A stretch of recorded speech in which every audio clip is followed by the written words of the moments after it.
రాయలసీమ గర్జన రాష్ట్రమంతా మార్మోగాలి.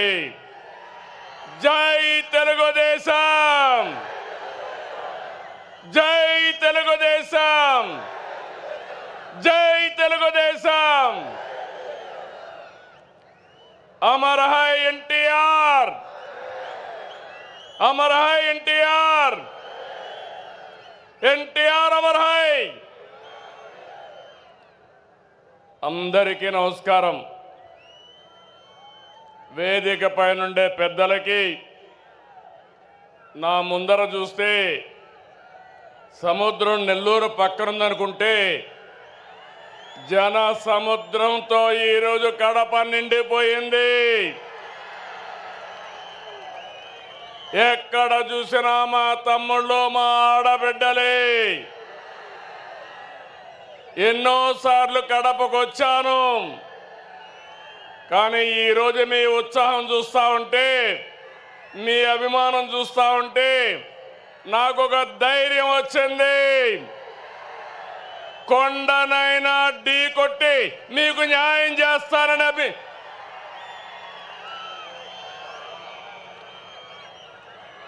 చాలా మీటింగులు పెట్టాం, మహానాడులు. ఈరోజు మహానాడు కడపలో చూస్తున్నా.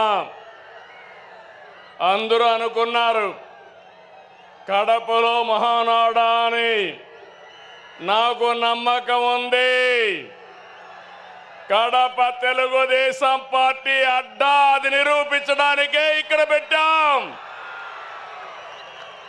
అవునా కాదా తమ్ముళ్ళు అని మిమ్మల్ని అడుగుతున్నా. అవును అంటే గట్టిగా చెప్పండి, చప్పట్లు కొట్టండి, హర్షాన్ని తెలియజేయండి.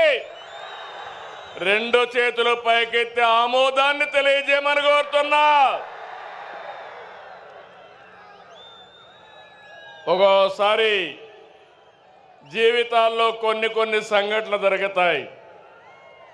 ఈరోజు కడప సంఘటన చూసిన తర్వాత మీరందరూ కూడా మంచి చేస్తే శాశ్వతంగా అండగా ఉంటామని మరొక్కసారి నిరూపించారు. 2 రోజుల మహానాడు జాతర. నేను చాలా మహానాడులు చూశాను.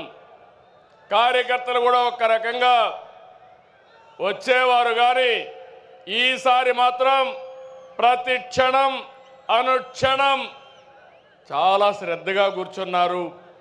బ్రహ్మాండంగా జయప్రదం చేశారు.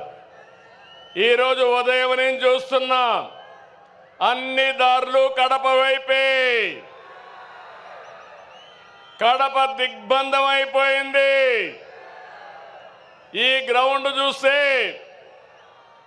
తెల్లవారితోనే ఫుల్ అయిపోయింది. ఈరోజు ఎప్పుడు కూడా మన మీటింగులు టైం కంటే ఒక అర్ధ గంట ఆలస్యంగా జరిగేది, కానీ ఈసారి మాత్రం టైం కంటే 3 గంటల ముందే మన మీటింగ్ ప్రారంభమైంది. ఏం తమ్ముళ్ళు, మీ రుణం తీర్చుకోవాలి. కూటమి ప్రభుత్వం ఏర్పడ్డాక మొదటి మహానాడు దేవుని కడపలో జరిగింది. రెస్పాన్స్ అదిరింది, సూపర్ హిట్ అయింది. ఇక్కడ ఒక విషయం మీకు చెప్పాలి. గత ఏడాది 2వ తేదీ ప్రజాగళం ఎన్నికల సభలో కడపకొచ్చాను. ఆ రోజు ఒక మాట చెప్పాను, కడప రాజకీయం మారుతోంది, కడప గడపలో మార్పు స్పష్టంగా కనిపిస్తుందని ఆ రోజు చెప్పాను. అది మీరు చూస్తే అహంకారంతో విర్రవీగే వారికి ఎన్నికల్లో కడప జిల్లా ప్రజలు అద్భుత చైతన్యంతో తీర్పు చెప్పారు.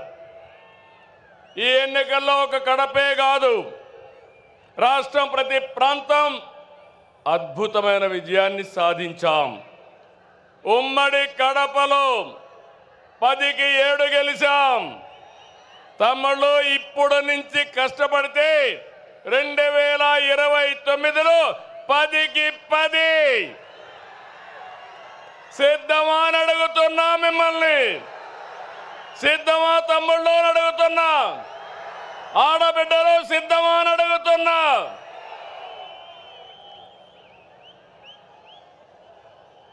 ఈ ఎన్నికల్లో రాయలసీమ ప్రజలు అద్భుతమైన తీర్పిచ్చారు. 52 సీట్లకి 45 సీట్లు కూటమిని గెలిపించారు. ఇందులో టీడీపీ 40 దాకా గెలిపించారు. వైసీపీకి రాయలసీమలో 7 సీట్లు వస్తే తెలుగుదేశం కూటమికి ఒక్క ఉమ్మడి కడప జిల్లాలో 7 సీట్లు గెలిపించారు. ప్రజా తీర్పు మళ్ళీ మనకు ఒక బాధ్యత గుర్తు చేసింది. కానీ ఈ తీర్పును మనం అర్థం చేసుకున్నాం. ఓడిపోయిన పార్టీ ఇప్పటికీ అర్థం చేసుకోలేదు, అర్థం చేసుకోదు కూడా. అధికారం కోసం పుట్టిన పార్టీ కాదు తెలుగుదేశం పార్టీ. ప్రజల జీవితాల్లో మార్చడానికి, మార్పు తేవడానికి పుట్టిన పార్టీ తెలుగుదేశం పార్టీ.